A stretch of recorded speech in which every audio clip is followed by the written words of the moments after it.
The great hall of Westminster buzzed with the whispered conversations of London's most influential families, their voices creating a symphony of judgment that seemed to echo off the ancient stone walls. Mrs. Eleanor Whitmore stood at the edge of the gathering, her black mourning dress a stark contrast to the elaborate gown surrounding her, her gloved hands clasped so tightly that her knuckles showed white through the thin fabric.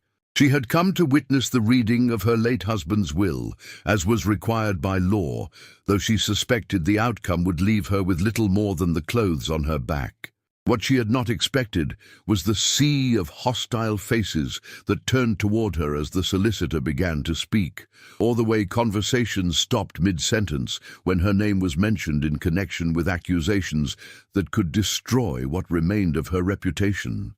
Standing in the shadows near the great windows, His Grace the Duke of Ravenshollow watched the proceedings with the careful attention of a man who had learned to read the subtle currents of society's cruelty. He had come today out of respect for the deceased, but found himself increasingly disturbed by the treatment being accorded to the young widow who stood so bravely alone against a room full of enemies. Mrs. Eleanor Whitmore was the daughter of a country vicar who had married above her station to a wealthy merchant 20 years her senior. What she concealed beneath her reputation for quiet dignity was a sharp intelligence that had helped build her husband's business empire, and a fierce determination to protect the secret that could destroy her if it ever came to light. She had no idea that the imposing duke, who watched from the shadows, held the power to save her with a single word, or that he was about to do exactly that. Stay with me until the truth can no longer remain hidden. And so we come to the matter of Mrs. Whitmore's inheritance, the solicitor announced, his voice carrying clearly across the hushed hall. It appears that the late Mr. Whitmore made certain adjustments to his will in the weeks before his death. Eleanor felt her heart sink as murmurs of anticipation rippled through the crowd. She had known this moment would come, had prepared herself for it, but the reality was still devastating. The bulk of Mr. Whitmore's estate, the solicitor continued, including the house in Mayfair, the country estate in Surrey, and the majority of his business interests, are to be transferred to his nephew, Mr. Charles Whitmore, with the provision that Mrs. Whitmore be allowed to remain in the dower house for a period of 1 year. The whispers grew louder, and Eleanor could feel the weight of dozens of eyes upon her. A year. She would have 1 year to find some means of supporting herself before she was turned out entirely. However, the solicitor said, raising his voice slightly, there is a condition attached to this bequest. Mr. Charles Whitmore will inherit only if certain allegations regarding Mrs. Whitmore's conduct during her marriage prove to be unfounded. Eleanor's blood turned to ice. The allegations.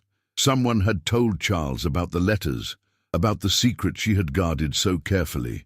If these allegations are proven true, the solicitor continued, his tone suggesting he found the entire matter distasteful, then Mrs. Whitmore will forfeit any claim to support from the estate, and she will be required to leave the family home immediately.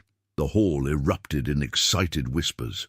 This was better than any theatrical performance, a real scandal unfolding before their eyes, complete with accusations of impropriety and the promise of a fallen woman's disgrace. Charles Whitmore stepped forward, his face a mask of righteous indignation. I regret that such matters must be discussed in public, he said, though his tone suggested no regret whatsoever.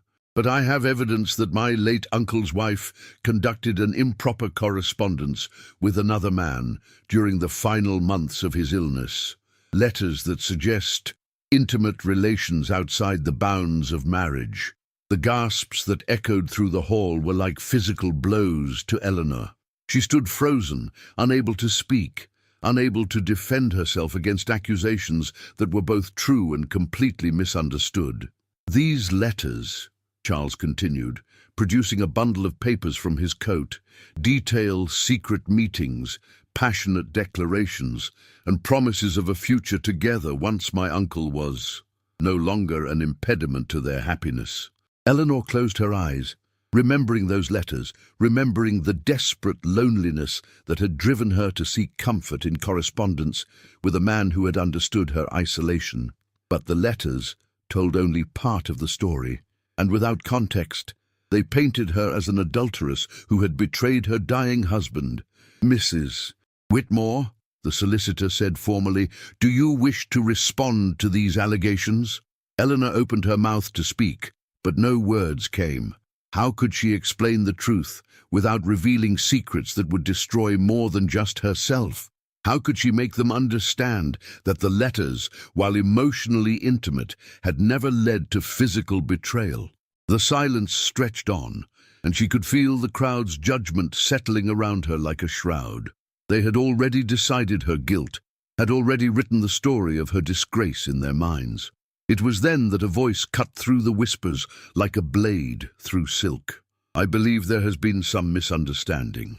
Every head in the hall turned toward the speaker, and Eleanor felt her breath catch as she recognized the Duke of Ravenshollow stepping forward from the shadows. He moved with the confident grace of a man accustomed to command, his presence immediately commanding the attention of everyone present. "Your Grace," the solicitor said, clearly flustered by this unexpected intervention, "I was not aware that you had any interest in these proceedings." "Indeed I do," the Duke replied calmly, his dark eyes finding Eleanor's across the crowded hall. "You see, the letters in question were written to me." The hall fell into absolute silence. Eleanor stared at him in shock, unable to understand why he would make such a claim, why he would involve himself in her disgrace. "I beg your pardon, Your Grace." Charles Whitmore's voice was strangled with disbelief. "The correspondence that has been presented as evidence of Mrs. Whitmore's impropriety," the Duke continued, his voice carrying easily across the silent hall, "consists of letters written to me during the period of her husband's illness. Letters that, while perhaps indiscreet in their emotional content, were entirely innocent in their intent." He moved closer to Eleanor, and she could see something in his expression that might have been compassion or perhaps calculation. "Furthermore," he said, his voice dropping to a tone that somehow seemed more intimate despite the public setting, "I believe it is time to reveal the true nature of our relationship." Eleanor felt the world tilt around her as the Duke stepped close enough that only she could hear his next words. "Say you're my fiancé," he whispered, his breath warm against her ear. "Trust me." Eleanor stared into his dark eyes, seeing sincerity there, seeing an offer of salvation that she could not begin to understand. But with Charles Whitmore's accusations hanging over her head and the hostile crowd waiting for her response, she had no choice but to trust this stranger who had stepped forward to save her. She began, her voice barely audible. Then, gathering her courage, she spoke more clearly. "His Grace and I have been engaged to be married." The hall erupted in chaos. Voices rose in excitement, shock, and disbelief as London society tried to process this unexpected revelation. The Duke of Ravenshollow, one of the most eligible bachelors in England, engaged to a woman who had been on the verge of social ruin just moments before. "Engaged?" Charles Whitmore's voice cracked with outrage. "This is preposterous. Your Grace, surely you cannot be serious." "I am entirely serious," the Duke replied, his tone carrying a warning that made Charles step back involuntarily. "Mrs. Whitmore and I have been privately engaged for some weeks now. The letters you have presented as evidence of impropriety are, in fact, correspondence between an engaged couple during a difficult period of mourning. But this changes everything," the solicitor stammered. "If Mrs. Whitmore is to remarry, if she is engaged to Your Grace, then the allegations of improper conduct become irrelevant," the Duke said firmly. "A woman cannot be accused of adultery for corresponding with her future husband, regardless of the emotional content of that correspondence." Eleanor felt as if she were watching the scene unfold from a great distance. The Duke's intervention had transformed her from a fallen woman into an object of envy in the space of a few sentences. The same people who had been whispering about her disgrace were now speculating about her remarkable good fortune. "Your Grace," Charles Whitmore said desperately, "surely you must see that this engagement is highly irregular. Mrs. Whitmore is still in mourning, and the circumstances, the Duke interrupted coldly, are that Mrs. Whitmore and I have chosen to formalize an attachment that began before her husband's death. There is nothing irregular about a widow remarrying Mr. Whitmore, particularly when that remarriage secures her future and happiness. The solicitor cleared his throat nervously. In light of this development, I believe the allegations against Mrs. Whitmore must be considered resolved. The inheritance will proceed as originally outlined in Mr. Whitmore's will. As the crowd began to disperse, buzzing with excitement over this unexpected turn of events, Eleanor found herself standing beside the Duke, still reeling from what had just occurred. "Your Grace," she said quietly, "I do not understand why you—" "Not here," he said softly, offering her his arm. "Allow me to escort you home, Mrs. Whitmore. We have much to discuss." As they walked through the crowd toward the exit, Eleanor was acutely aware of the stares and whispers that followed them. She had entered the hall as a woman facing ruin and was leaving as the future Duchess of Ravenshollow. It was a transformation so dramatic that she could barely believe it was real. But as they stepped out into the London afternoon, Eleanor realized that her troubles were far from over. She was now engaged to a man she barely knew, bound by a lie that could be exposed at any moment, and completely dependent on the goodwill of a duke whose motives remained entirely mysterious. "Your Grace," she said as his carriage drew up before them, "I must know, why did you do this? Why did you risk your reputation to save mine?" The Duke handed her into the carriage before answering, his expression unreadable. "Perhaps, Mrs. Whitmore, because I believe that justice is more important than social convention. Or perhaps because I have my own reasons for requiring a fiancé at this particular moment." One day, as the carriage began to move through the busy London streets, Eleanor studied the man who had just changed her life so dramatically. He was handsome, certainly, with the kind of aristocratic features that suggested generations of noble breeding.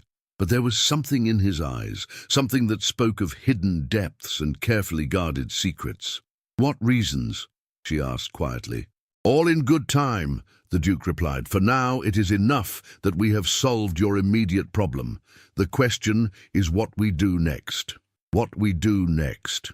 "Mrs. Whitmore, you are now engaged to the Duke of Ravenshollow. Society will expect certain behaviors from us, public appearances, social engagements, the gradual revelation of a romance that has supposedly been developing in secret." His dark eyes met hers. "Are you prepared for such a performance?" Eleanor considered his question, thinking of the alternatives that had faced her just an hour ago. "I am prepared for whatever is necessary, Your Grace. But I must ask, how long do you expect this arrangement to continue?" "That depends," the Duke said carefully, "on how quickly we can resolve the matters that made this deception necessary in the first place." "And what matters are those?" The Duke was quiet for a long moment, gazing out the carriage window at the passing streets. When he spoke again, his voice was softer, more vulnerable than before. "Mrs. Whitmore, what do you know of my family's circumstances? Of the expectations that govern my life?" "Very little, Your Grace. Only what is generally known in society, that you are wealthy, influential, and—" She paused, uncertain how to phrase her next words delicately. "And expected to marry well, to produce an heir, to fulfill my duties to the dukedom," the Duke finished for her. "Yes, those expectations have become pressing in recent months." "I see. And you believe that a false engagement will relieve some of that pressure?" "I believe," the Duke said carefully, "that a false engagement will give me time to resolve certain complications that have arisen regarding my future. Complications that require delicate handling and absolute discretion." Eleanor sensed that there was much more to his story, but she also understood that he was not yet ready to share the full truth. "And in exchange for my cooperation in this deception, you will protect me from the consequences of Charles Whitmore's accusations." "I will do more than that," the Duke said firmly. "I will ensure that you are financially secure, socially protected, and free to make your own choices about your future. When our arrangement ends, You will be in a position to live independently, without fear of scandal or destitution. It was a generous offer, more generous than Eleanor had any right to expect, but she had learned to be wary of gifts that seemed too good to be true. "And what guarantee do I have that you will honor these promises?" she asked. The Duke smiled, and for the first time the expression seemed genuinely warm. "You have my word, Mrs. Whitmore, and despite what you may have heard about the nobility, I have never broken a promise to a lady." As their carriage drew up before her modest townhouse, Eleanor realized that she was about to embark on the most dangerous adventure of her life. She would be living a lie, playing a role that could be exposed at any moment, trusting her future to a man whose motives remained largely mysterious. But she would also be free from Charles Whitmore's threats, protected by one of the most powerful men in England, and given a chance to rebuild her life on her own terms. "Very well, Your Grace," she said as he helped her down from the carriage. "I accept your proposal, your false proposal, but I have conditions of my own." "Name them." "First, I want complete honesty between us about the nature of this arrangement. No more mysteries, no more half-truths. If we are to be partners in this deception, then we must trust each other completely." "Agreed." "Second, I want your assurance that this engagement will not prevent me from eventually making my own choice about marriage. When our arrangement ends, I must be free to accept or reject any genuine proposals that may come my way." "Of course." "And third," Eleanor said, meeting his eyes directly, "I want to know why you really did this. Not the noble reasons you offered in the hall, but the real reason you chose to involve yourself in my troubles." "Idie," the Duke was quiet for a moment, studying her face in the afternoon light. "The real reason, Mrs. Whitmore, is that I recognize something in your situation that reminded me of my own. We are both trapped by circumstances beyond our control, both fighting battles that we cannot win alone. Perhaps together we can find solutions that neither of us could achieve separately." It was an honest answer, more honest than Eleanor had expected. As she watched the Duke's carriage disappear into the London traffic, she reflected on how much her life had changed in the space of a single afternoon. This morning, she had been a widow, facing social ruin and financial destitution.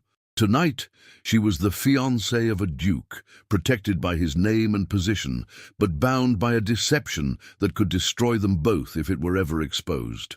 The game had begun, and Eleanor had no choice but to play it to the very end.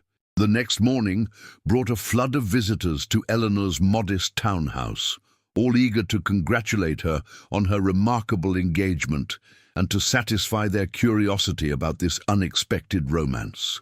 Eleanor received them in her small drawing-room, playing the role of the blushing bride-to-be with a skill that surprised even herself. "My dear Mrs. Whitmore," gushed Lady Pemberton, one of society's most notorious gossips, "you must tell us everything. How long have you and His Grace been acquainted? When did this attachment begin?"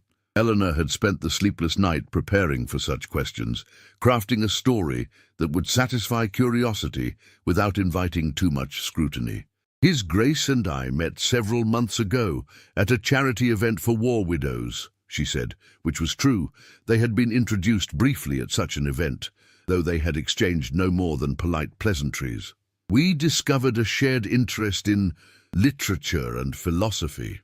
"How romantic!" Lady Pemberton exclaimed. "And the engagement? When did he propose?"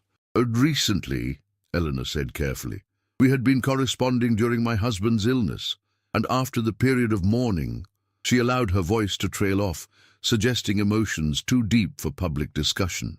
Of course," Lady Pemberton said, though her eyes gleamed with the hunger for more details. "And when is the wedding to take place?" This was the question Eleanor had been dreading, the one for which she had no prepared answer. "We have not yet set a date," she said finally. "His Grace believes it would be appropriate to wait until my mourning period is complete." It was a reasonable response, one that satisfied most of her visitors, but Eleanor knew that such delays would only work for so long. Eventually, society would expect to see progress toward an actual wedding, and she had no idea how long the Duke intended to maintain their deception. Her questions were answered that afternoon when the Duke himself called, arriving with the punctuality of a man accustomed to keeping appointments.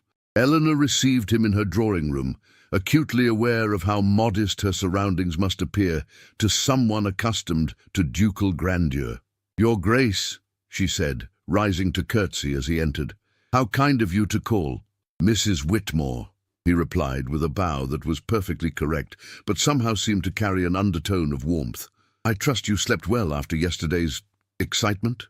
"As well as could be expected," Eleanor said, gesturing for him to take a seat. "I have had several visitors this morning, all eager to hear about our romance." "And what did you tell them?" "The story we discussed. That we met at a charity event, that we corresponded during my husband's illness, that our attachment developed gradually." Eleanor studied his face for any sign of approval or concern. "I hope that meets with your satisfaction." "Admirably handled," the Duke said, with what appeared to be genuine approval. "You have a talent for this sort of creative storytelling." "I have had practice in managing difficult social situations," Eleanor replied dryly, "though none quite as challenging as this one." The Duke smiled at her honesty. "Speaking of challenges, I believe it is time we discussed the practical aspects of our arrangement. Society will expect to see us together regularly, at social events, the theatre, dinner parties. We must appear to be a couple genuinely in love." Eleanor felt her pulse quicken at the thought of such public performances. "And how do you suggest we accomplish that, Your Grace? I confess I have little experience in feigning romantic attachment." "Perhaps we should begin by using each other's given names," the Duke said. "I am Alexander, and if I may be so bold, I believe you are Eleanor." The sound of her name on his lips sent an unexpected flutter through Eleanor's chest. "Yes, Eleanor, though it feels strange to be so familiar with someone I barely know." "Then perhaps we should remedy that," Alexander said, leaning forward slightly in his chair. "Tell me about yourself, Eleanor. Not the public version, but the real woman beneath the widow's weeds and social conventions." The directness of his request caught Eleanor off guard. What would you like to know?" "Everything," Alexander said simply. "Your childhood, your dreams, your fears, your hopes for the future.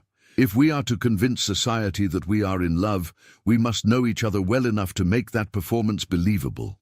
Eleanor considered his request, torn between the practical necessity of sharing information and her instinctive desire to protect her privacy. "Very well," she said finally. "But I expect the same honesty from you in return." "Of course." Eleanor took a deep breath, trying to decide where to begin. "I was born in a small village in Yorkshire, the daughter of a vicar. My childhood was modest but happy. My father believed in educating his daughters as well as his sons, which was considered quite progressive at the time. Hence your interest in literature and philosophy. Among other things, I read voraciously, history, poetry, novels, anything I could find. My father encouraged my curiosity, even when others thought it inappropriate for a young woman." Eleanor smiled at the memory. "He used to say that an educated mind was the greatest gift he could give me. A wise man. And your marriage to Mr. Whitmore?" Eleanor's expression grew more guarded. "My father died when I was 19, leaving my mother and myself in reduced circumstances. Mr. Whitmore was a friend of my father's, a successful merchant who offered marriage as a solution to our financial difficulties." "A marriage of convenience, then?" "Initially, yes, but Thomas, Mr. Whitmore, was a kind man, much kinder than I had any right to expect. He encouraged my reading, valued my opinions, even allowed me to help with his business correspondence." Eleanor's voice softened with genuine affection. "It was not a love match, but it became a partnership based on mutual respect and affection." Alexander nodded, understanding more than she had said aloud. "And the letters that Charles Whitmore used against you?" Eleanor felt heat rise in her cheeks. "During Thomas's final illness, I felt isolated. He was often unconscious, and when he was awake, he was in too much pain for conversation. I began corresponding with an old friend from my father's parish, someone who had known me before my marriage. The correspondence became intimate. Emotionally, yes. I poured out my loneliness, my fears about the future, my grief over watching Thomas suffer. My correspondent offered comfort, understanding, even affection. Eleanor looked down at her hands. It was foolish of me, but I was so desperately alone. And did this correspondence lead to anything more than letters? Eleanor met his eyes directly. No, never. I may have been lonely, but I was not unfaithful. The letters were indiscreet, but they were not evidence of adultery, whatever Charles Whitmore may claim. Alexander was quiet for a moment, processing her story. And now, what do you hope for in the future? Independence, Eleanor said without hesitation. The freedom to make my own choices, to live according to my own values, rather than society's expectations. I have no desire to be dependent on anyone ever again, even if that someone offered genuine affection along with security. The question was asked casually, but Eleanor sensed deeper meaning beneath it. I suppose that would depend on whether the affection was real, and whether it came with respect for my autonomy. A fair answer, Alexander said. Now I believe it is my turn to share. Eleanor settled back in her chair, curious to learn more about this enigmatic man who had so dramatically altered her fate. I am the third Duke of Ravenshollow, Alexander began, heir to estates that span 3 counties and a fortune that places me among the wealthiest men in England. I am also, according to my family and society at large, a grave disappointment. In what way? I'm 32 years old and unmarried, with no heir to secure the succession. My mother despairs of my bachelor state. My solicitors worry about the entailment, and every matchmaking mummer in London considers me their personal project. Alexander's tone was rueful, but not bitter. I have been the target of increasingly desperate attempts to secure my matrimonial cooperation. And you have resisted these attempts? Strenuously. Not because I am opposed to marriage in principle, but because I have yet to meet a woman who sees me as anything more than a title and a fortune. Every potential bride my family has presented has been more interested in becoming a duchess than in knowing the man who comes with the position. Eleanor could understand his frustration. And you believe our false engagement will relieve some of this pressure? I hope it will buy me time to resolve a more pressing problem, Alexander said, his expression growing more serious. 3 months ago, my family arranged what they considered the perfect match. Lady Catherine Pemberton, daughter of an earl, beautiful, accomplished, and eager to become a duchess. Lady Catherine Pemberton. Eleanor recognized the name from society gossip. I understand she is considered quite a catch. Indeed, the engagement was announced, the wedding planned, the settlements negotiated. Everything was proceeding according to my family's wishes. Alexander paused, running a hand through his dark hair, until I discovered that Lady Catherine was already married. Eleanor gasped. Married? But how is that possible? She eloped to Scotland 2 years ago with a young officer, a romantic attachment her family disapproved of. When he was killed in the peninsula, she returned home and allowed her family to pretend the marriage had never taken place. Alexander's voice was grim. She was planning to commit bigamy rather than confess the truth and lose her chance at a ducal coronet. My God! And you discovered this how? Quite by accident. I was reviewing some military records related to my estate's tenants when I came across the marriage certificate. Lady Catherine's husband had listed her as his next of kin. Alexander's expression was troubled. When I confronted her with the evidence, she begged me not to expose her secret, claimed that she had been forced into the first marriage and that it meant nothing to her.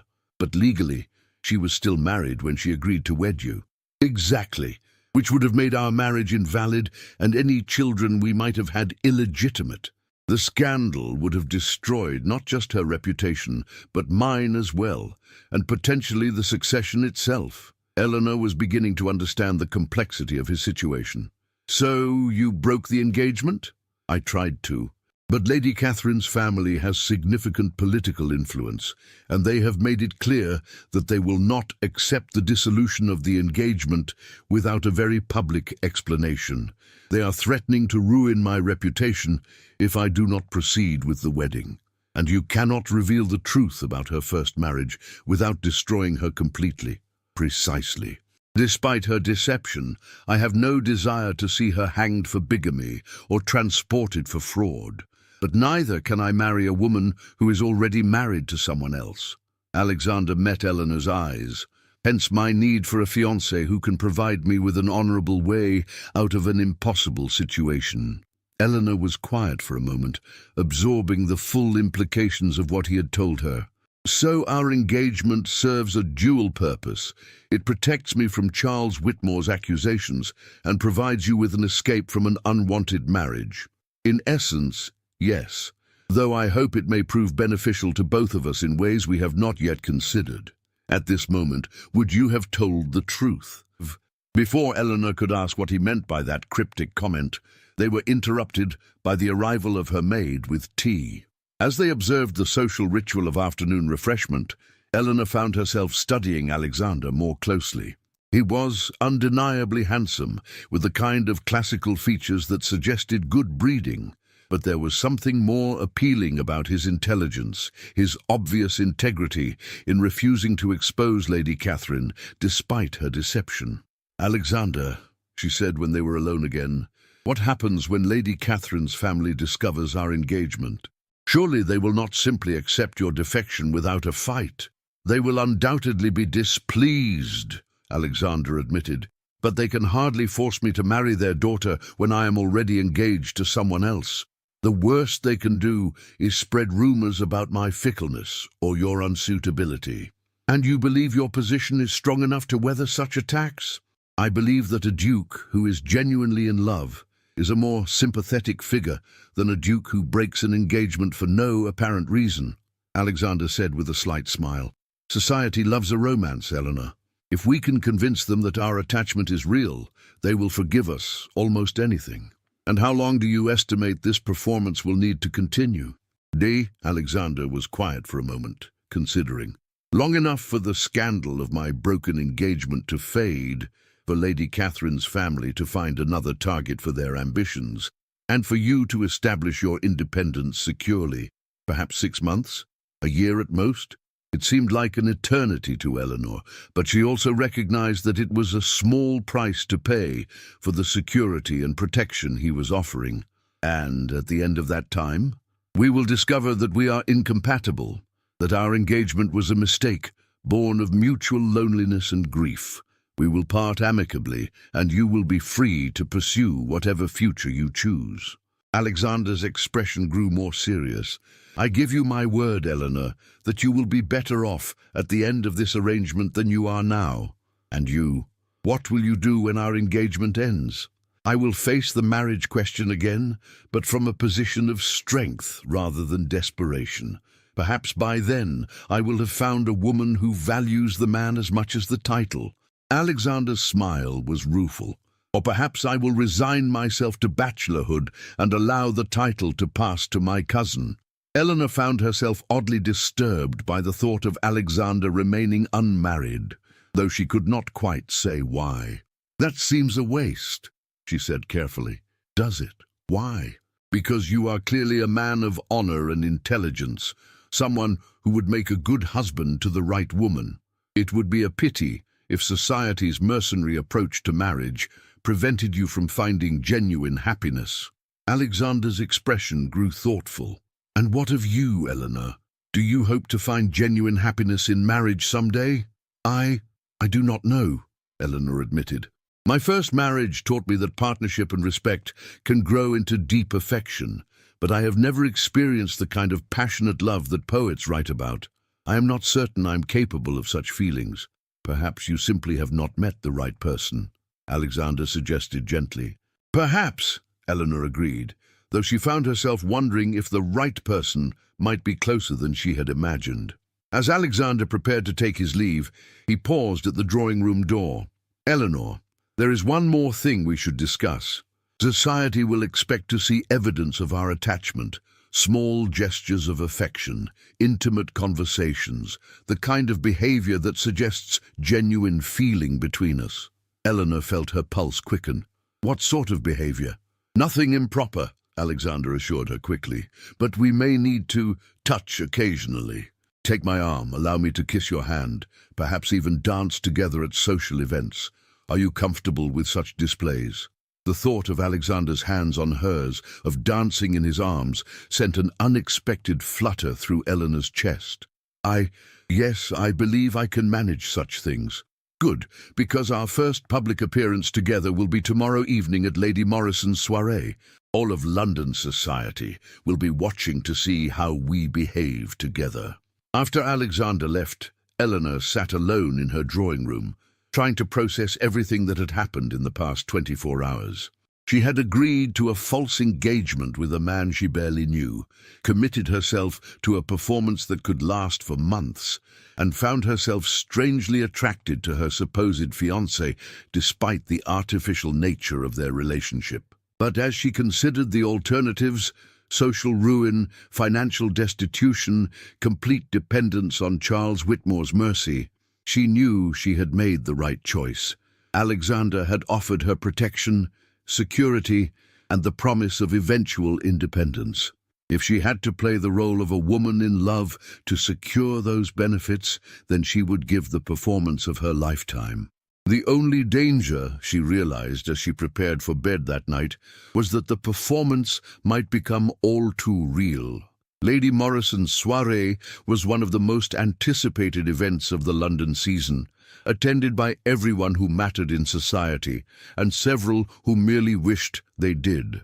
Eleanor stood before her modest wardrobe, acutely aware that nothing she owned was suitable for such a grand occasion, when her maid announced the arrival of several large boxes from London's most exclusive modiste.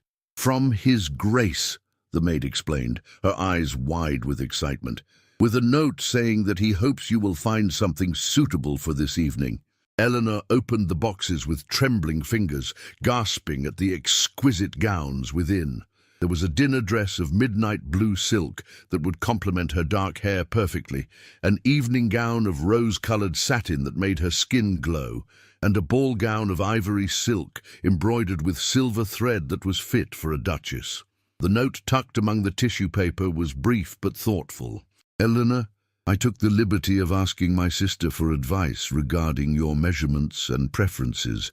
I hope these meet with your approval." As Eleanor dressed for the evening in the midnight blue silk, she marveled at how perfectly it fit, how the rich color brought out the depth of her eyes and the elegance of her figure. She had never owned anything so beautiful, had never felt so confident in her appearance. When Alexander arrived to escort her to the soiree, the look in his eyes told her that the gown had achieved its intended effect. "You look magnificent," he said, his voice carrying a note of genuine admiration that sent warmth flooding through her chest. "The gown is beautiful," Eleanor replied, smoothing the silk with nervous fingers, "though I fear it is far too fine for someone of my modest circumstances." "Nonsense," Alexander said firmly, offering her his arm.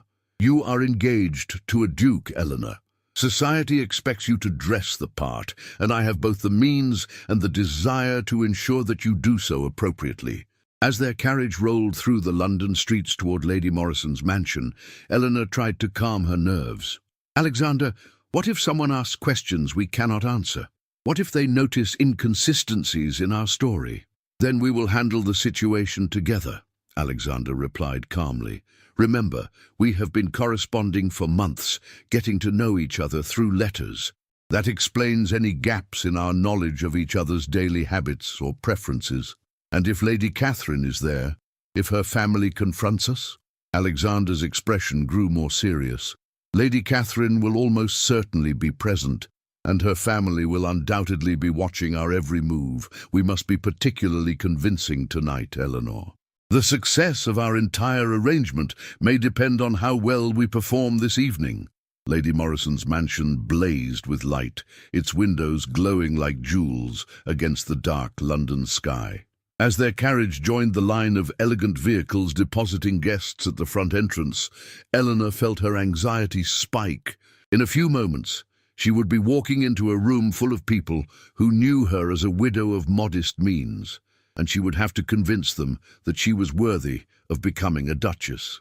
"Eleanor," Alexander said softly, covering her gloved hand with his own, "you have nothing to fear. You are intelligent, beautiful, and perfectly capable of holding your own in any company. Trust in yourself and trust in me."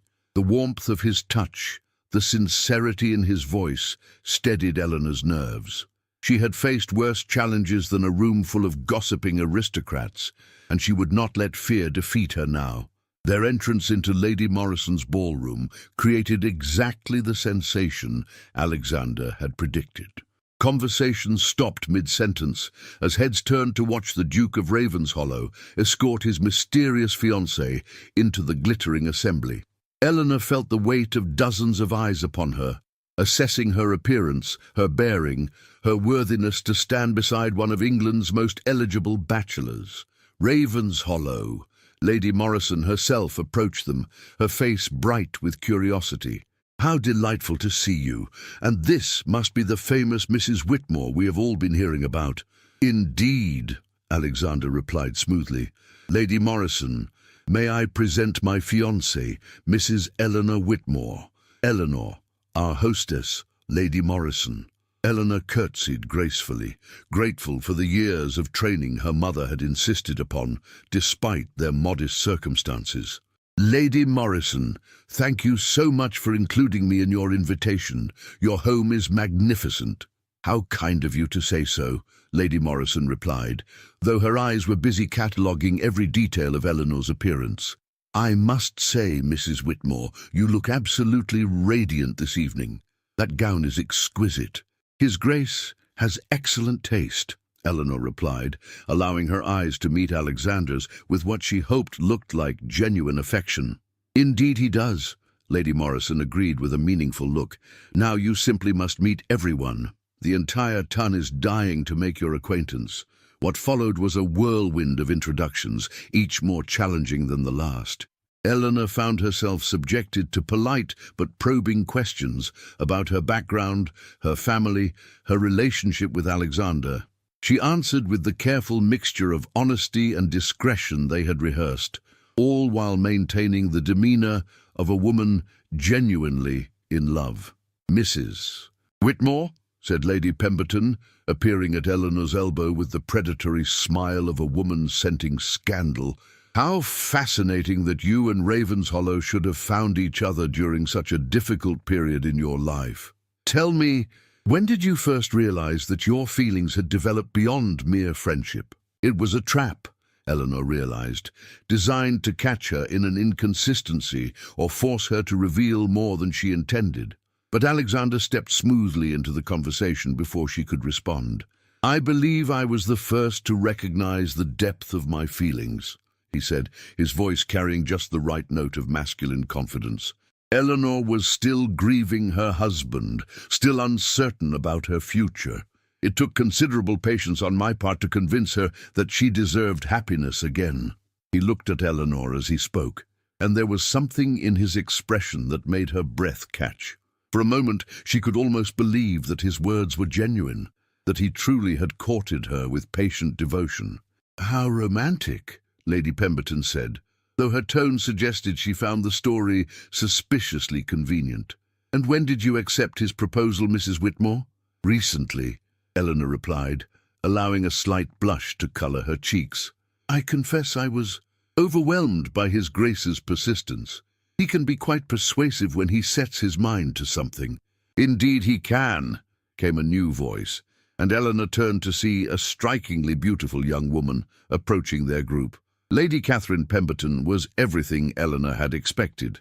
Tall, elegant, with the kind of classical beauty that graced society portraits. But there was something cold in her blue eyes, something calculating that made Eleanor instinctively wary. "Lady Catherine," Alexander said with perfect courtesy, though Eleanor could feel the tension in his arm where she held it. "How lovely to see you this evening." "Ravenshollow," Lady Catherine replied, with a smile that never reached her eyes. "I was so surprised to hear of your engagement, so very sudden. When one finds true love," Alexander said calmly, "there seems little point in delay." "True love," Lady Catherine repeated, her gaze shifting to Eleanor with undisguised hostility.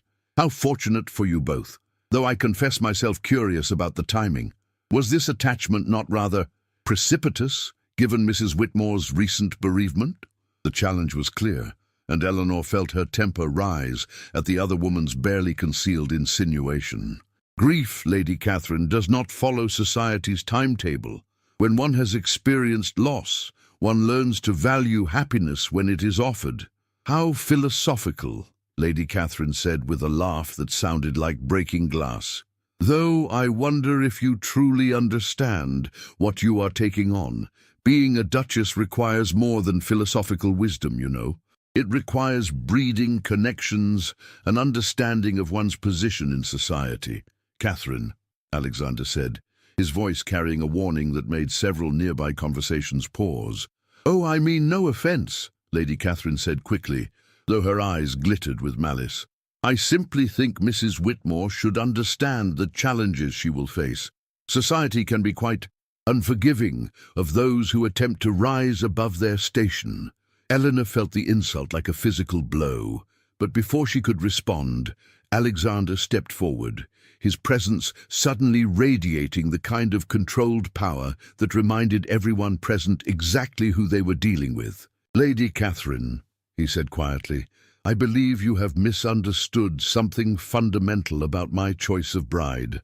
I did not choose Eleanor despite her background. I chose her because of her character. She possesses qualities that cannot be bought with titles or inherited with estates. Intelligence, integrity, compassion, virtues that make her not only worthy of becoming a duchess, but superior to many who already hold that title." The rebuke was delivered with perfect courtesy, but its meaning was unmistakable. Lady Catherine's face flushed with anger and embarrassment, while the surrounding guests watched with fascination as one of England's most eligible bachelors publicly defended his choice of bride. "Of course," Lady Catherine said stiffly. "I meant no disrespect, I simply—" "Of course you did not," Alexander interrupted smoothly.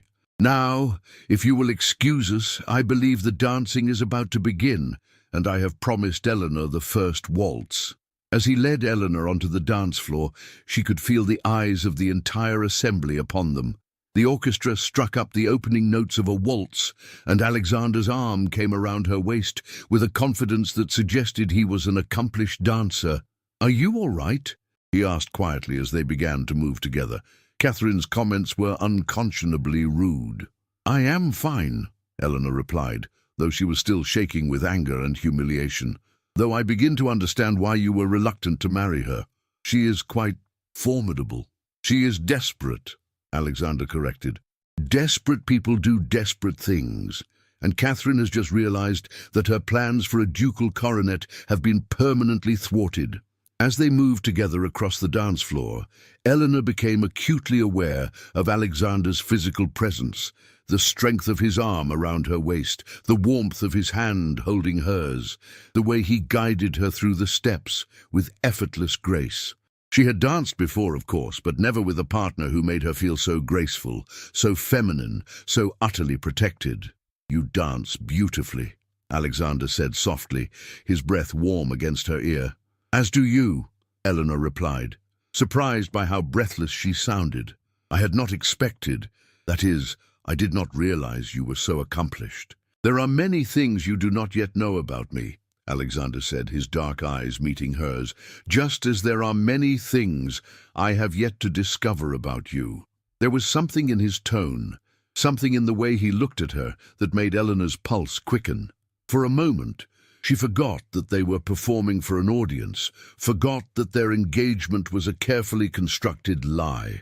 In that moment, she was simply a woman dancing with a man who made her feel beautiful and desired and utterly alive. The spell was broken when the music ended and they were forced to separate, to return to the social performance that had brought them together. But as Alexander escorted her from the dance floor, Eleanor realized that something fundamental had shifted between them. The attraction she felt was no longer one-sided, no longer something she could dismiss as a foolish response to his kindness. There had been something in Alexander's eyes as they danced, something that suggested his own feelings were becoming complicated by emotions he had not expected to feel. The rest of the evening passed in a blur of conversations, introductions, and careful performances. Eleanor found herself growing more confident as the night progressed, more comfortable in her role as Alexander's fiancée. The gown he had chosen for her, the way he looked at her, the protective way he stood beside her, all of it combined to make her feel worthy of the position she was pretending to hold. But it was not until they were alone in his carriage, driving through the quiet London streets toward her home, that Eleanor allowed herself to acknowledge the truth that had been growing in her heart all evening. She was falling in love with Alexander Blackwood, Duke of Ravenshollow, falling in love with a man who had offered her a business arrangement, who had made it clear that their engagement was temporary, who would eventually expect her to walk away and leave him free to find a real bride. It was a complication neither of them had anticipated, and Eleanor had no idea how she would survive it. "Eleanor," Alexander said softly, breaking the silence that had fallen between them, "you were magnificent tonight. You handled Catherine's rudeness with perfect grace, and you charmed everyone you met." "Thank you," Eleanor replied, though her voice sounded strained even to her own ears. "I hope I have not damaged your reputation by my presence." "Quite the opposite," Alexander assured her. "You have enhanced it considerably. I have never received so many compliments on my choice of bride. Even though that choice is not real?" Alexander was quiet for a long moment, and when he spoke again, his voice was thoughtful. "Eleanor, I must ask you something, and I need you to answer honestly." "Of course. Are you finding this arrangement more difficult than you expected?" Eleanor's heart hammered against her ribs. Did he suspect her growing feelings? Had she been too obvious in her responses to his touch, her pleasure in his company? "In what way?" she asked carefully. "I have noticed that you seem affected by our performances. When we dance, when I take your hand, when we speak intimately, you respond as if the emotions were genuine rather than feigned." Eleanor felt heat flood her cheeks. I'm simply trying to make our performance convincing." "Are you?" Alexander asked gently. "Or are you perhaps finding it difficult to separate performance from reality?" The question hung between them like a challenge. Eleanor could lie, could maintain the pretense that her feelings were as artificial as their engagement. Or she could tell the truth and risk destroying the careful balance they had established. "Alexander," she said finally, "what would you say if I told you that the line between performance and reality has become blurred for me?" "I would say," Alexander replied quietly, "that it has become equally blurred for me." The admission hung in the air between them, changing everything and nothing simultaneously. They were still bound by the same practical considerations that had brought them together, still committed to an arrangement that was meant to be temporary. But now there were real emotions involved, real feelings that could be hurt when their false engagement inevitably came to an end. "What do we do now?" Eleanor asked softly. "I do not know," Alexander admitted, "but I think we must be very careful, Eleanor. Very careful indeed." As the carriage drew up before her townhouse, Eleanor realized that their greatest challenge was no longer convincing society that they were in love. Their greatest challenge would be protecting their hearts from the very real love that was growing between them, a love that had no place in the practical arrangement they had made and no future beyond the temporary deception that had brought them together. The game had become dangerous in ways neither of them had anticipated, and Eleanor had no idea how it would end. The morning after Lady Morrison's soirée brought a flood of invitations to Eleanor's modest townhouse. Dinner parties, garden parties, musical evenings and balls.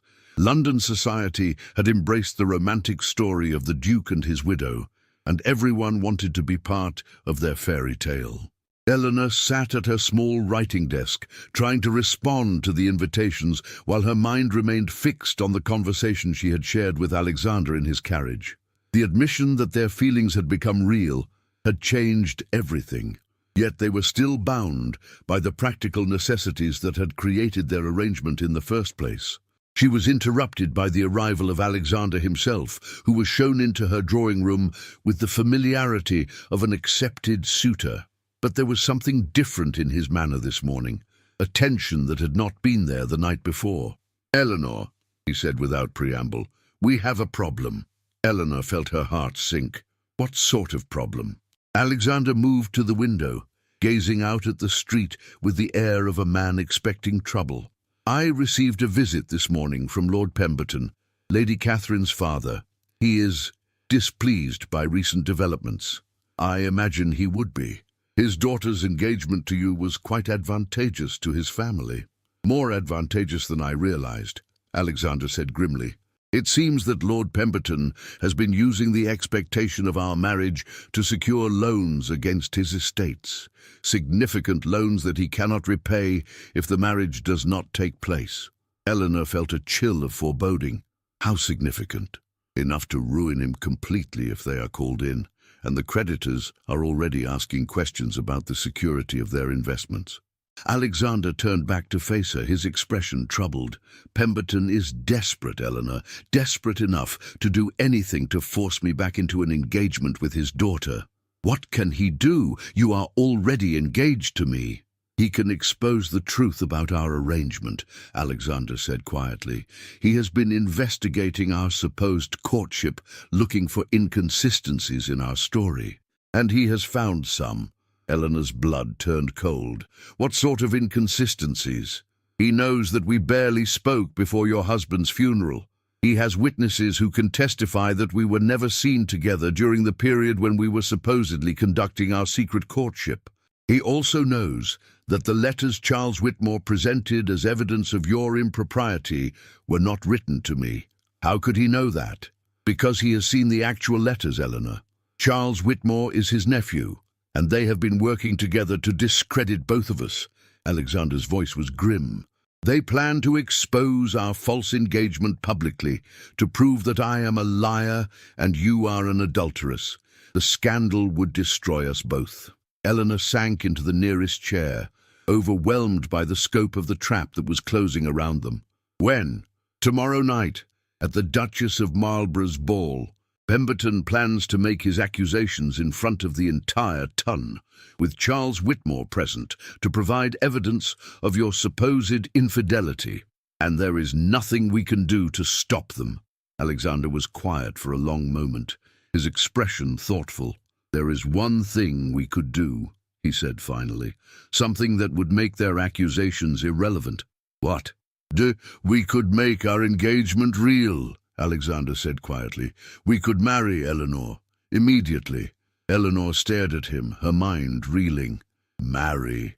But Alexander, that was never part of our arrangement. You said yourself that this was temporary, that we would part when the immediate crisis had passed."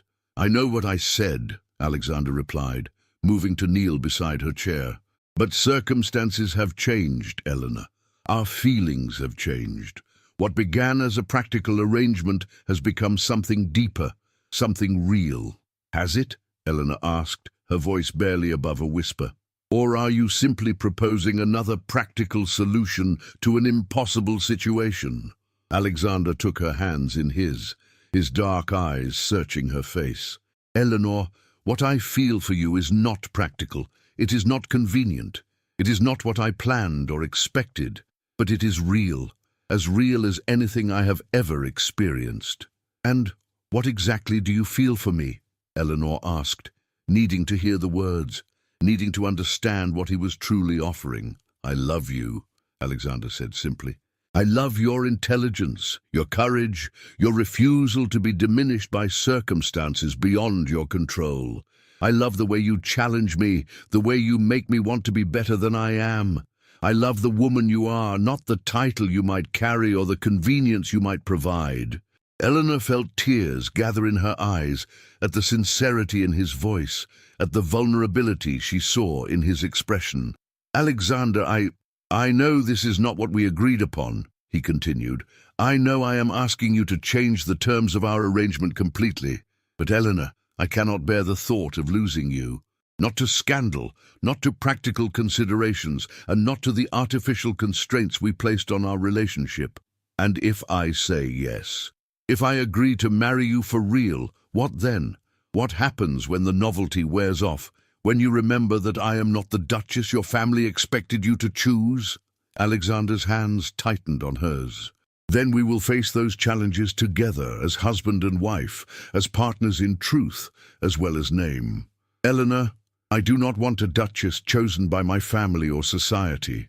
I want you, the woman who stood alone against a room full of enemies, who faced ruin with dignity, who has shown me what real courage looks like."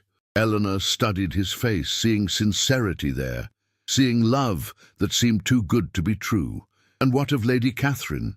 What of her family's threats? If we marry, their threats become meaningless. They can expose our false engagement all they like.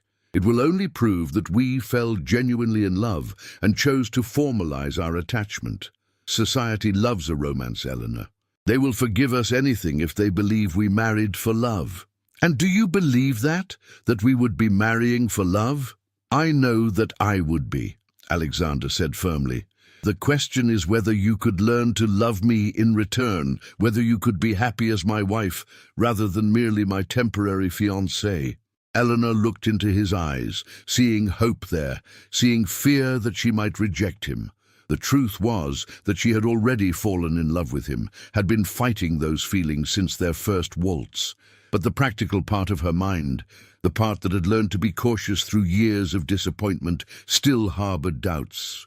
"Alexander," she said slowly, "if we marry now under these circumstances, how will I ever know if you truly chose me or if you simply chose the most convenient solution to your problems?" The question hit him like a physical blow, and Eleanor could see the pain it caused him.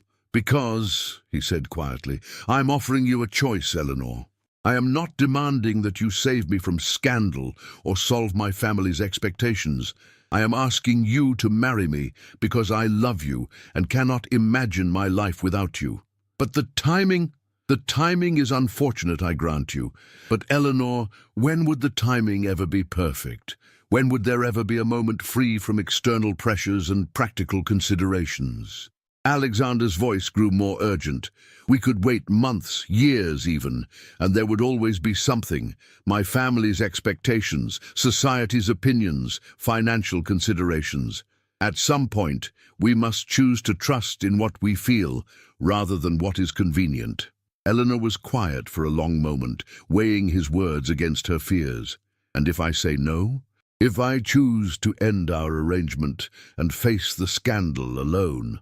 Then I will respect your decision," Alexander said, though she could hear the pain in his voice.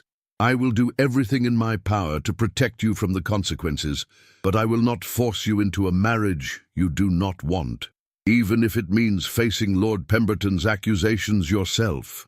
Even then, Eleanor, I would rather face ruin alone than trap you in a marriage based on desperation rather than choice." The sincerity in his voice, the selflessness of his offer, touched Eleanor more deeply than any declaration of love could have.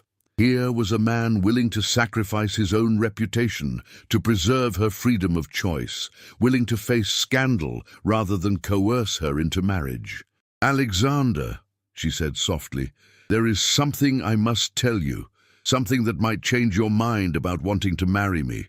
"Nothing could change my mind," Alexander said firmly. "The letters that Charles Whitmore found, the correspondence he used as evidence of my impropriety, they were real, Alexander. I did write intimate letters to another man during my husband's illness." Alexander was quiet for a moment, processing this confession. "And did you love this man?" "I thought I did," Eleanor admitted. "I was lonely, grieving, facing an uncertain future. He offered comfort, understanding, the promise of affection. But Alexander, it was the love of a desperate woman for an impossible dream. It was not real in the way that what I feel for you is real. What do you feel for me, Eleanor? The question hung between them, demanding honesty, demanding courage. Eleanor took a deep breath, knowing that her answer would determine the course of her entire future. I love you, she said simply. I love the man who stepped forward to save a stranger from scandal, who has shown me kindness without expecting anything in return, who sees me as I truly am and values what he sees. I love you, Alexander, not your title or your fortune, but you. The relief and joy that flooded Alexander's face was like sunlight breaking through clouds. Then marry me, Eleanor. Not because of scandal or convenience or family expectations, but because we love each other and want to build a life together. Yes, Eleanor said, the word coming out as barely more than a whisper. Yes, Alexander, I will marry you. Alexander pulled her into his arms then, holding her close as if he would never let her go. When he kissed her, it was with all the passion and tenderness that had been building between them since their first meeting, all the love that had grown from their careful deception into something beautiful and real. When? Eleanor asked when they finally broke apart, both breathless and laughing with joy. Tomorrow morning, Alexander said decisively, by special license, before Pemberton can make his accusations public. We will marry quietly, with just a few witnesses, and then we will face whatever comes together. Tomorrow? Eleanor felt a flutter of panic.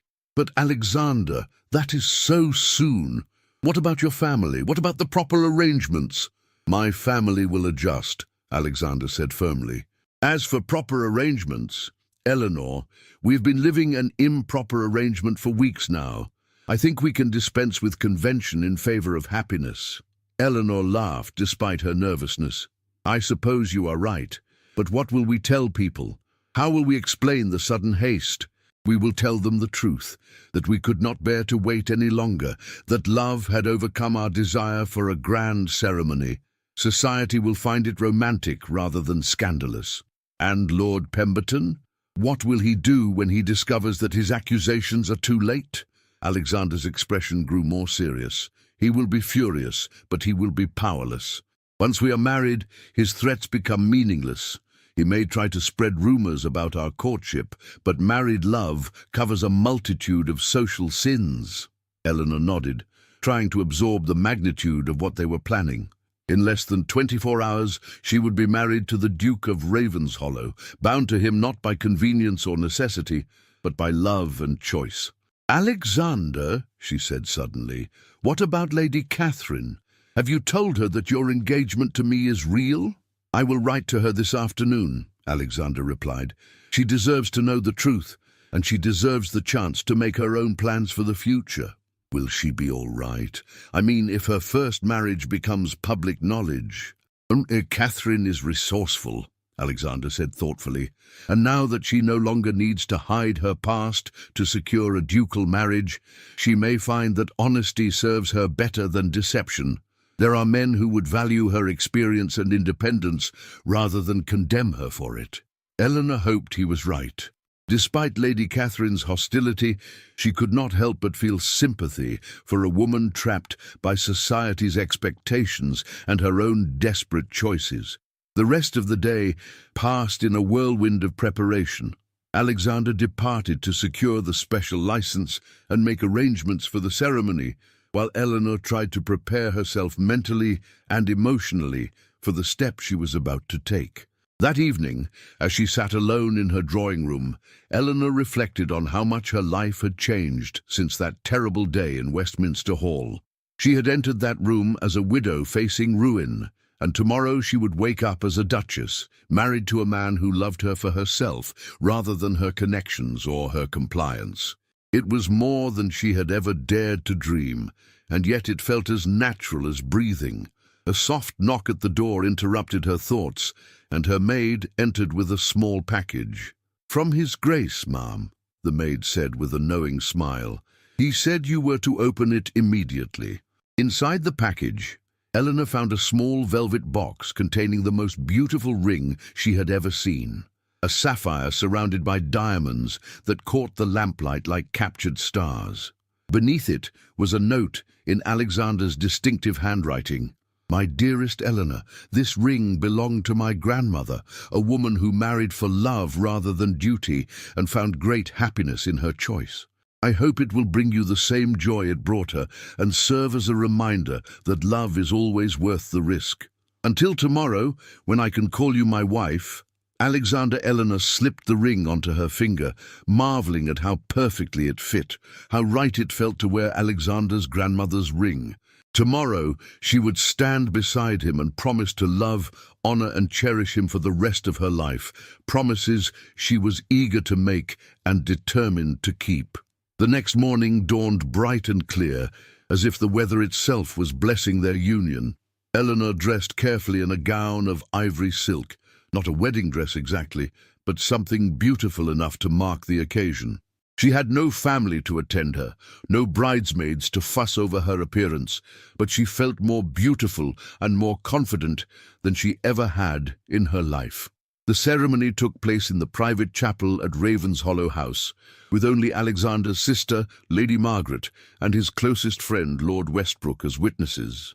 The chaplain who performed the service was the same man who had baptized Alexander as a child, and his words carried the weight of tradition and genuine blessing. "Do you, Alexander James Blackwood, take Eleanor Catherine Whitmore to be your lawfully wedded wife, to have and to hold in sickness and in health, for richer or poorer, for better or worse, until death do you part?" "I do," Alexander said, his voice strong and clear, his eyes never leaving Eleanor's face. "Do you, Eleanor Catherine Whitmore, take Alexander James Blackwood to be your lawfully wedded husband, to have and to hold in sickness and in health, for richer or poorer, for better or worse, until death do you part?" "I do," Eleanor replied, her voice steady despite the emotion threatening to overwhelm her. "By the power vested in me by God and the Church of England, I now pronounce you husband and wife. You may kiss your bride." When Alexander kissed her, sealing their marriage with tenderness and joy, Eleanor felt as if her heart might burst with happiness. She was no longer Mrs. Whitmore, the widow facing scandal and ruin. She was Eleanor Blackwood, Duchess of Ravenshollow, beloved wife of a man who had chosen her above all others. The wedding breakfast that followed was a small, intimate affair, filled with laughter and genuine celebration. Lady Margaret welcomed Eleanor to the family with warmth and enthusiasm, while Lord Westbrook regaled them with stories of Alexander's bachelor days that made Eleanor laugh until her sides ached. "I have never seen Alexander so happy," Lady Margaret confided to Eleanor as they sat together after the meal. "Whatever brought you two together, I am grateful for it. He has been alone too long." "Deep, we brought each other together," Eleanor replied, thinking of the strange circumstances that had led to their meeting. "Sometimes the most unexpected events lead to the greatest blessings." It was not until that afternoon, as Eleanor and Alexander sat together in the garden at Ravenshollow House, that they learned the full extent of Lord Pemberton's reaction to their marriage. "He is furious," Lord Westbrook reported, having just returned from his club where the news was the primary topic of conversation. "Absolutely apoplectic. He has been telling anyone who will listen that your marriage is a fraud, that you conspired to deceive society." "And how is society responding to these accusations?" Alexander asked calmly. "With skepticism mostly. The general consensus seems to be that a man does not marry a woman he does not love, regardless of the circumstances that brought them together.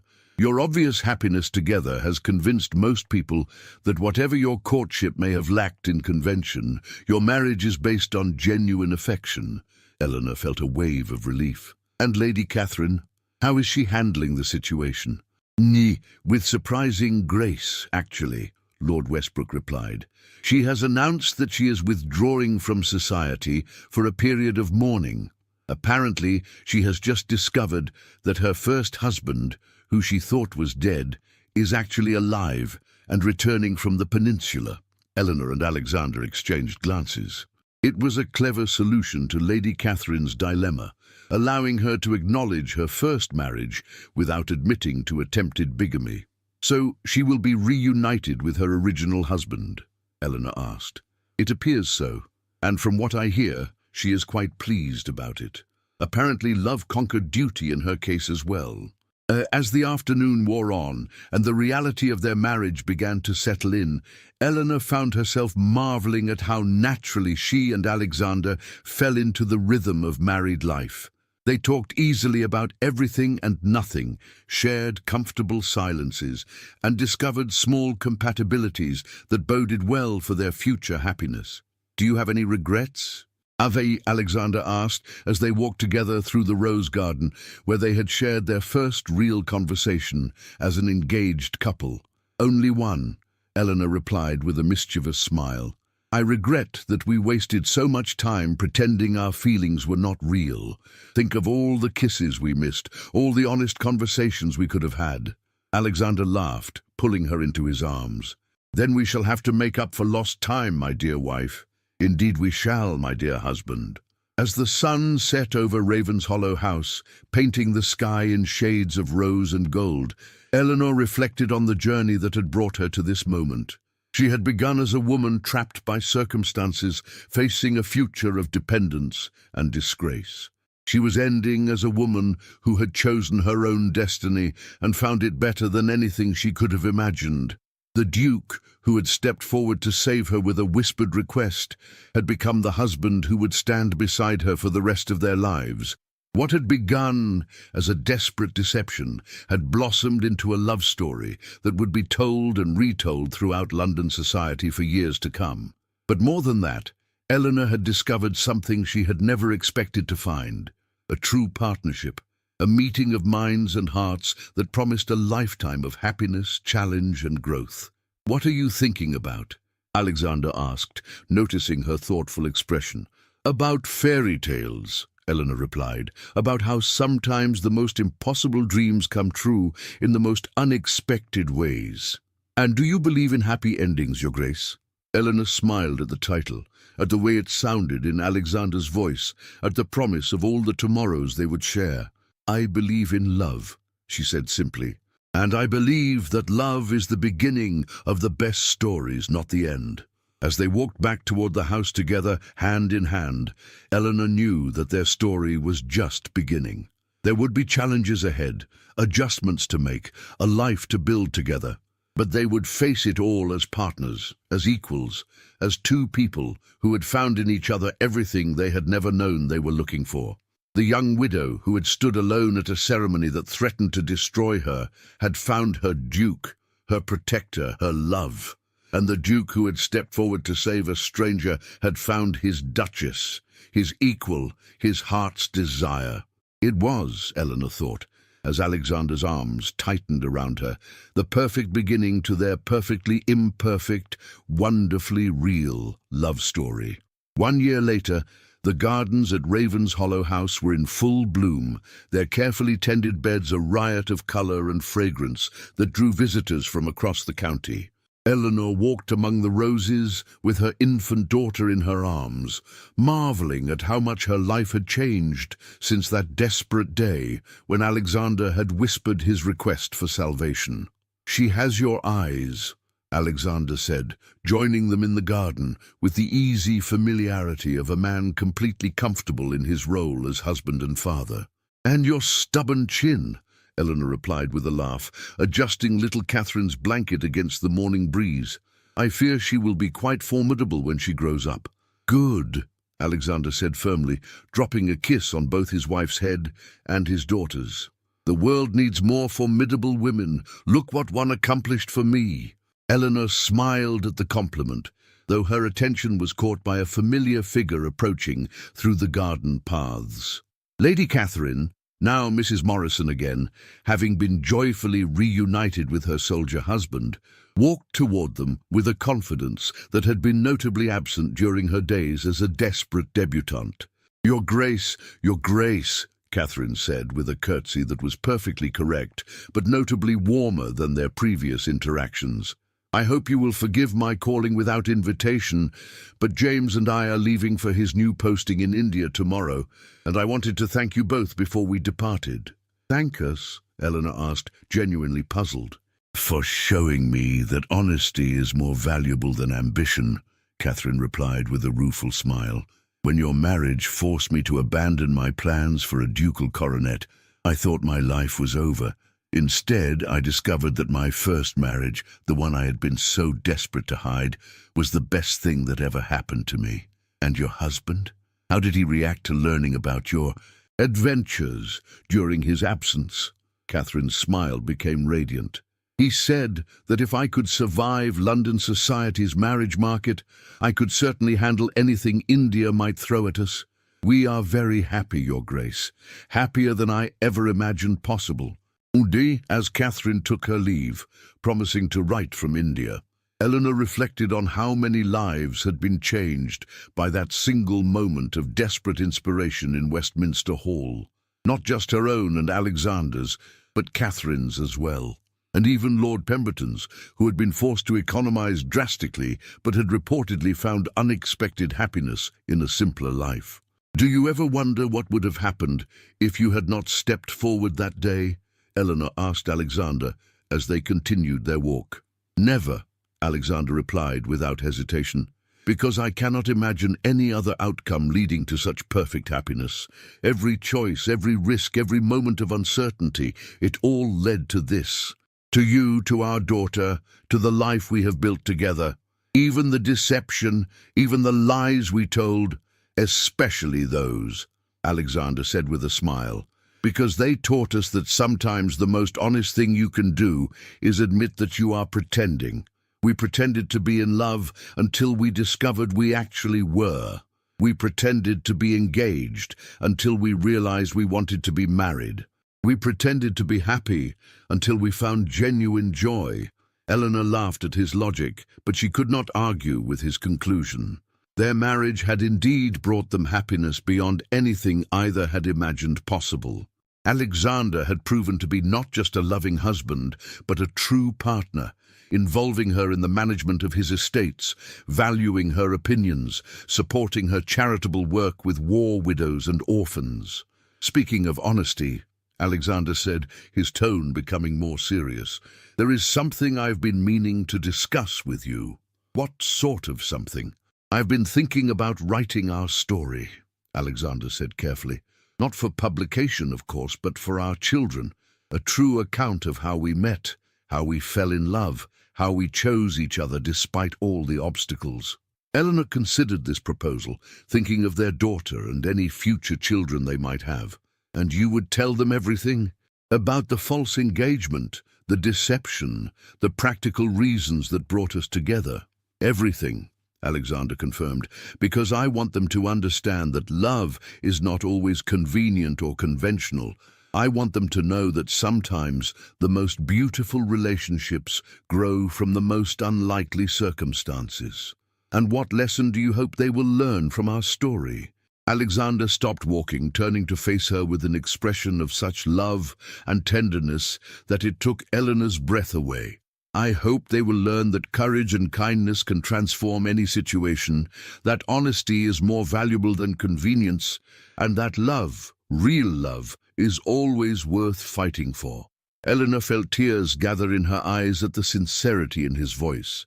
"Then yes," she said softly, "write our story, Alexander. Write it all down, every detail, every moment of fear and joy and discovery. Let our children know that their parents chose love over safety, truth over convenience, and each other over everything else." "Ma!" As they walked back toward Ravenshollow House, their daughter sleeping peacefully in Eleanor's arms, Eleanor marveled at the journey that had brought them to this moment of perfect contentment.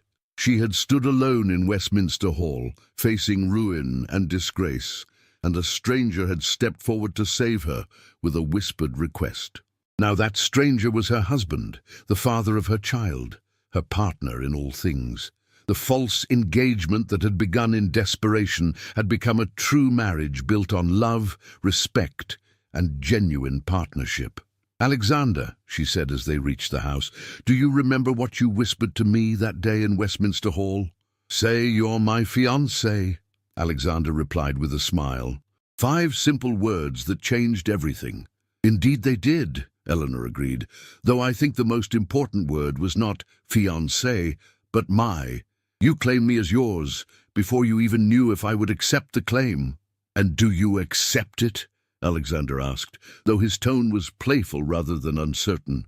"Completely and forever," Eleanor replied, rising on her toes to kiss him softly. "I am yours, Alexander Blackwood, as you are mine, and no amount of scandal or social convention or practical consideration will ever change that." As they entered their home together, Eleanor reflected on the truth she had learned through their unconventional courtship. That the best love stories were not the ones that followed society's rules, but the ones that wrote their own rules based on courage, honesty, and the willingness to risk everything for happiness. She had been a young widow, standing alone at a ceremony that threatened to destroy her. He had been a duke trapped by expectations and false engagements. Together, they had found salvation in each other's arms and built a love that would last for all the seasons of their lives.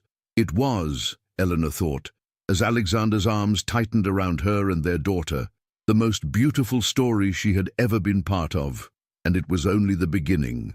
If this tale of unexpected salvation, false engagements that became true love, and the courage to choose happiness over convention touched your heart, please give this video a like and subscribe to our channel for more dramatic historical romances. Share your thoughts in the comments below. Would you have trusted a stranger's whispered request? Could you have found real love in a false engagement? Your engagement helps us bring you more stories where love conquers all obstacles and transforms the most desperate circumstances into fairy tale endings. Thank you for joining us in the gardens of Raven's Hollow. And until our next romantic tale unfolds, remember that sometimes the most beautiful love stories begin with the simplest act of courage.